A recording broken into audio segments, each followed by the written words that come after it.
just to say just a few comments on the previous statement that you asked. Right. The reason Amhara's is not only just not being invited to the Pretoria deal.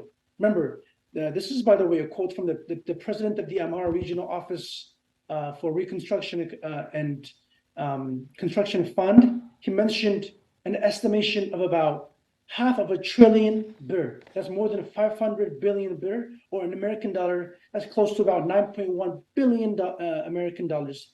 That was damaged. That involved infrastructure, health facilities.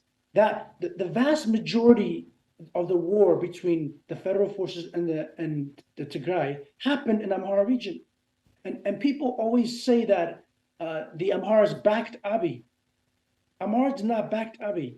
Amharas were defending themselves because TPLF invaded the Amhara region. And the vast majority of that war happened in Amhara region. They had no other option but to defend themselves. That's when you see these Fano fighters. By the way, I really want to to not use the word militia when you describe Fano. To me, that is undermining and really casting these are the sons and daughters of Amharas. And they are freedom fighters. They are protecting and defending more than 50 million Amharas that live in Ethiopia. And to go after that, the second question that you mentioned,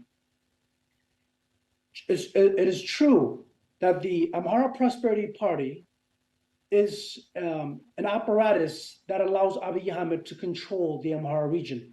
However, that structure is being disintegrated as we speak. Most of the Amhara Prosperity officials have fled the Amhara region, have fled Bahardar, Gondar, cities in Showa, and they have left to Addis Ababa. And they are under the protection of the so-called Republican Guards by Abiy Ahmed. And any of the leftover officials in Amhara region have essentially signed a letter and resigned from their position as prosperity officials. So as we speak, as my colleague Robel said, the freedom fighters, the Fano fighters, when they control cities, they set up curfews. They protect government institutions like banks and schools to make sure that criminals don't act up. They set commands. They are actually, what they're doing is they are restoring the rule of law in Amhara region. And the people of Amhara have such trust and veneration for these Fano fighters. And that's very clear indication, and it's important to know that. Thank you. I think it's really important to understand that following the Pretoria deal, there was this notion that there was peace in Ethiopia, but unfortunately, the implementation of that deal, which was exclusionary, did not bring lasting peace. And so what we saw actually was a lack of disarmament of the TPLF, and then a unilateral disarmament of the Amhara forces. And so there's actually ongoing occupations of Amhara territories by TPLF forces in areas such as Tadlemt and Wag. And despite this, the Abiy regime actually colluded with the TPLF to go after Amharas. And so the protests, part of which partly addressed the issue of the disputed territories, also addressed a lot of these other issues. And the idea behind that was to have a peaceful civil demonstration without resorting to violence. Unfortunately, instead of actually answering the demands of the people, the Abiy regime actually decided to shoot at unarmed protesters during that period. And similar things happened in 2022, 2021, going back to 2016, when the Amhara resistance first began as civil demonstrations against the TPLF's decades of genocide and apartheid against the Amhara people. And so currently, coming back to the current situation, this is actually what resulted in the escalation of the resistance into this Fano armed resistance, which has potential to become an insurgency, because the Fano are basically tired of what's been happening to the Amhara people. These are everyday people who have picked up arms to defend their communities.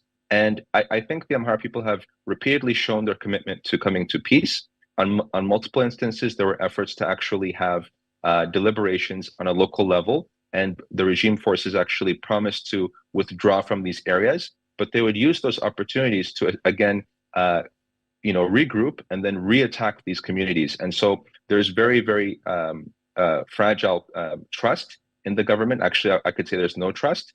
And unfortunately, this has led to many of these people actually asking for the resignation of the prime minister and his prosperity party, and the withdrawal of non-Amhara forces. And so if you don't have the withdrawal of these non-Amhara forces from Amhara region, it's very difficult to convince that there's goodwill. And so there's also the issue of the political prisoners, thousands of people who have been imprisoned for their Amhara identity. There needs to be a release of these prisoners, restoration of telecommunications and internet services, which have been sporadically turned off in many parts of the area of the region, provision of resources for farmers, for example, which are actually not being provided with necessary resources to farm, which is an intent to starve the population, and then humanitarian support for IDPs. The IDP situation, or the humanitarian situation that's happening as a result of this war, is compounded on the crisis that led to the displacement from the Oromo region, the genocide there, and that preceded the war in northern Ethiopia. So you have now over 3-4 years of mass displacement from various parts of the region, and you have all of these people who don't have homes, who don't have jobs, and are actually struggling to survive because they're not getting any assistance from international humanitarian organizations. And that's partly because of the Abiy regime obstructing access to this aid and not providing it themselves. I see. And so this needs to happen in the short term, and in the long term, there needs to be independent investigations into the Amhara genocide. There needs to be a transitional justice mechanism, which goes back before November 2020, before the start of the Northern War, to include the historic Amhara genocide. And there needs to be an inclusive national dialogue process in which people can come together, the Ethiopian people can come together and resolve their issues without these politicians, and to potentially even revise the divisive and exclusionary constitution which was imposed on the Ethiopian.